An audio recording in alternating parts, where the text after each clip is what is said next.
Hello, everyone. Welcome to Five Quick Questions.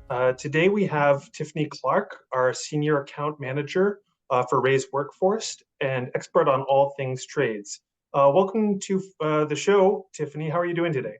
I'm doing great, Richard. Thanks so much for having me. No, thanks for being here. It's great for you to be here and share your expertise with everyone out there. So just to give everyone a quick preview on our questions, there's five we're going to be going through today. The first is going to be on trends on in-person work and the skilled trades. The second on career growth in the trades and what that looks like. The third, in-demand skills and roles right now.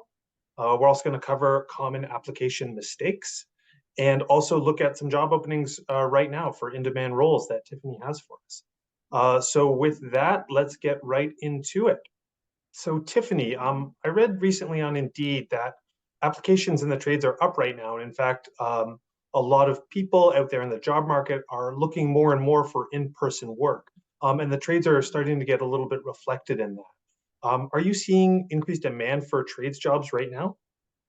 So there has never been a decrease in the demand for trades jobs. I've been in trades now for over a decade. The numbers only go up.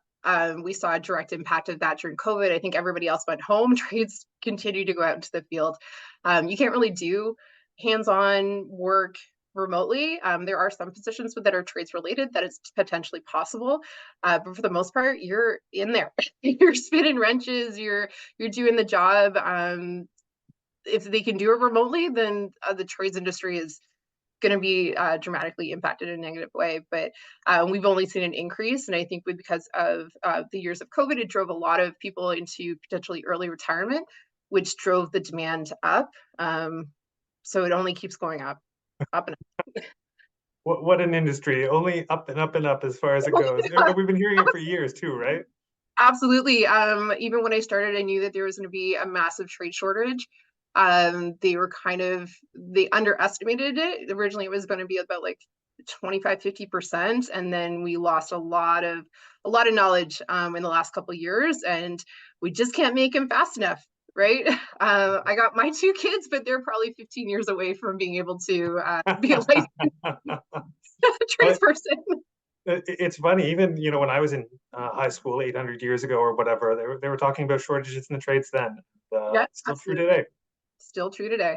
There's a lot of skilled trades folks out there who are looking to move their career forward. Do you have any thoughts or advice on how to get ahead in today's job market? A lot of the times, what we're seeing that the value that corporations are putting on candidates is behavior. Being leaned in, being willing to ask questions, being innovative, speaking up, also being committed to a safety culture is really, really key. There was an old saying that I heard back when I first started that safety protocols are written in someone else's blood, and no truer statement has ever been made. So when you have that right attitude, that commitment to safety, people will invest in you. They're going to want to train you. They're going to want to level you up. So it's not always just about your existing skill set. It's really about your motivation to support the people around you, to show up on time, ready to go every day. Just having that really great attitude, or being able to speak up when something's not right. Those are the things that are really going to help drive people forward. And we hear that at every level. What are the top in-demand skills and roles that you're seeing right now out there in the trades? I don't think these have ever really changed. Electricians, millwrights, mechanics, and then all the variations of those. We've always seen a lot of, because those are the key trades that keep things moving. Robots never going to fix themselves, right? So we see a lot of the times, especially being in Ontario where there's mandatory trades and particular governance that go around them, we'll see 309A, which is the commercial maintenance electricians, but having a need for industrial controls, so like PLCs or variable frequency drives or human machine interfaces, millwrights forever. We always have millwright positions that are open. We always have electrician positions that are open. Millwrights, we're seeing them in a variety of places. We're seeing them in it could be plant maintenance and food and beverage and like more indoor kind of maintenance like that. We're also seeing continual demand for construction, mining, more industrial settings like that too. I was going to say I've got a little one at home. Maybe when she finishes high school in 17 years or whatever, doesn't know what to do. Hey, millwright, always in Wow. demand. super cool thing on Ontario, we have the Ontario Youth Apprenticeship Program. So there's actually, I believe it's 6 introductory trade programs that are done throughout different high schools in different regions.